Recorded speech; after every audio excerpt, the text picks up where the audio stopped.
गणरायाचं आगमन अवघ्या 2 दिवसावर येऊन ठेपलं आहे. आपण बघू शकतो मी एका मूर्तिकाराचे याच्यात आहे वाशिम शहराच्या जवळपास काटकड दाती या ठिकाणी हे मूर्तिकाराचं हा कारखाना आहे. या ठिकाणी मूर्तीला अंतिम रूप देण्यात येत आहे. मोठ्या प्रमाणात कलरच्या स्वरूपात आणि रंगरंगोटी तसेच सजावट मोठ्या प्रमाणात केली आहे आणि आकर्षक ह्या मूर्त्या तयार झाल्या आहेत. तसेच काही मूर्तिकाराच्या मंडळांनी बुकिंगही केले आहे. त्याच्यामुळे मूर्त्या मोठ्या प्रमाणात बुकिंग झाल्या आहेत.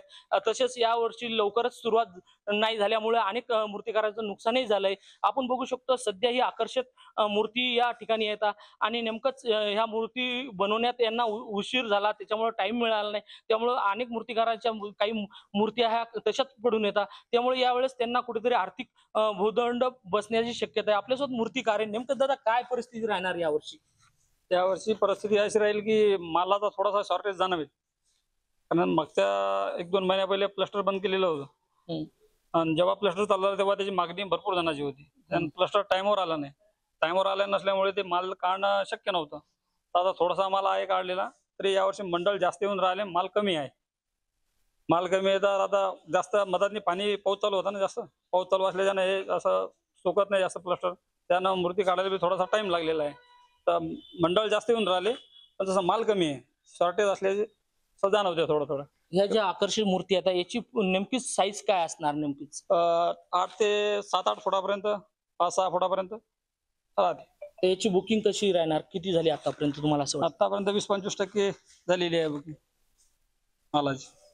तर या वर्षी आणि मागच्या वर्षात जे फरक आहे तुमचा समजा जे म्हणजे जे विक्रीचा त्यात किती फरक वाटतो तुम्हाला याचा अंदाज? याच्यामध्ये तर बराच फरक आहे मागच्या वर्षी आणि या वर्षीमध्ये. कारण टायमिंग कमी असल्याच्यानं काही माल काढण्यात आलेला नाही तेवढा.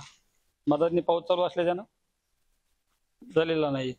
आता पाऊस चालू होता, ऊन राहिलं नाही, त्याच्यानं वाळाच्या मूर्त्या चान्सेस नव्हते.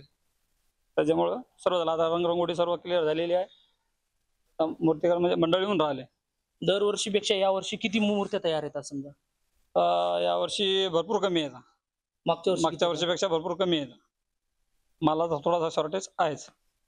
नक्कीच यावर्षी अंतिम टप्प्यात ज्या गणपतीला आता रंगरंगोटी करणं चालू आहे, मात्र मागच्या वर्षीपेक्षा यावर्षी मूर्त्या ह्या कमी असल्याचं मूर्तिकारांनी सांगितलंय.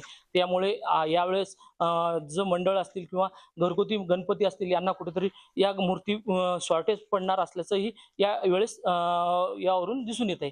कॅमेरामन सचिन राणेसह विठ्ठल देशमुख, TV9 मराठी, वाशिम.